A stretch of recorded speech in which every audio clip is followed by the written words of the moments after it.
Your game session, or day, can end in several ways.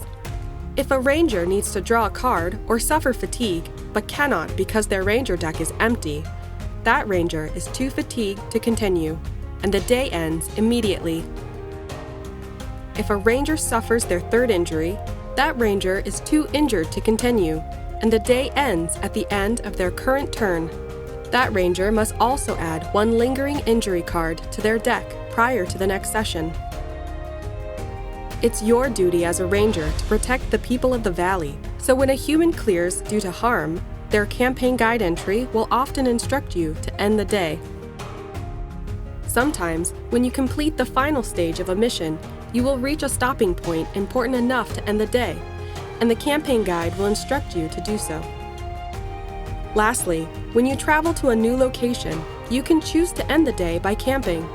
If you decide to camp, you may modify your ranger deck before the next session. If your day ends for any other reason, you cannot modify your deck.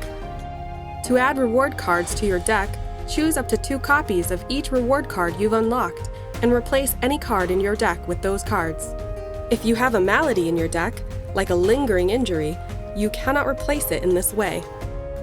Any starting ranger cards you remove are not returned to your collection. Instead, store these cards separately for easy access. These displaced cards can now be swapped back into your deck when you camp, in the same way as rewards. When the day ends, your game session is over.